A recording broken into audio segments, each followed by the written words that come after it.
Salam Bapak Ibu semua yang terkasih. Hari ini hari Minggu tanggal 23 November 2025. Renungan kita berjudul Komunitas Amis. Firman Tuhan kami ambil dari kitab Galatia pasal yang ke-6 ayat yang kedua. Demikian bunyi firman Tuhan. Bertolong-tolonganlah menanggung bebanmu. Demikianlah kamu memenuhi hukum Kristus. Komunitas Amis bermula di Eropa pada akhir abad ke-17, khususnya di wilayah Swiss dan Alsace. Gerakan ini dipimpin oleh Jacob Amann, seorang tokoh gereja yang namanya kemudian diabadikan menjadi nama komunitas tersebut. Pada tahun 1693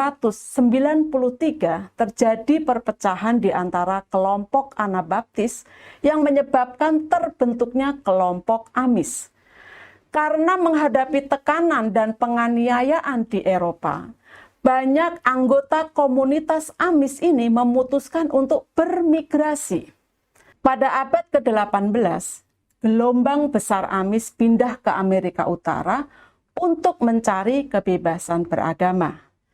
Mereka menetap terutama di Pennsylvania dan kemudian menyebar ke beberapa negara bagian lain di Amerika Serikat.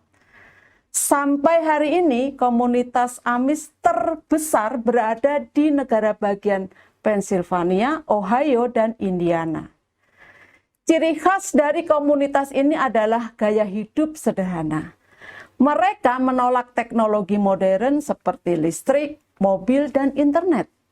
Mereka biasanya menggunakan kereta kuda dan hidup dari pertanian.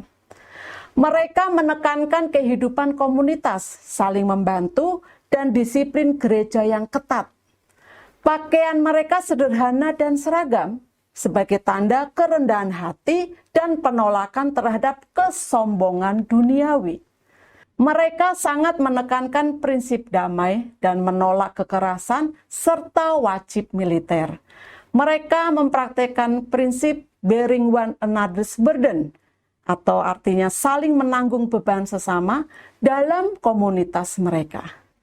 Menarik untuk mengetahui lebih dalam tentang bagaimana mereka mempraktikkan prinsip saling menanggung beban sesama ini, yaitu ketika ada anggota komunitas yang rumahnya terbakar atau rusak, seluruh komunitas akan berkumpul untuk membantu membangun kembali rumah tersebut secara gotong royong tanpa meminta bayaran.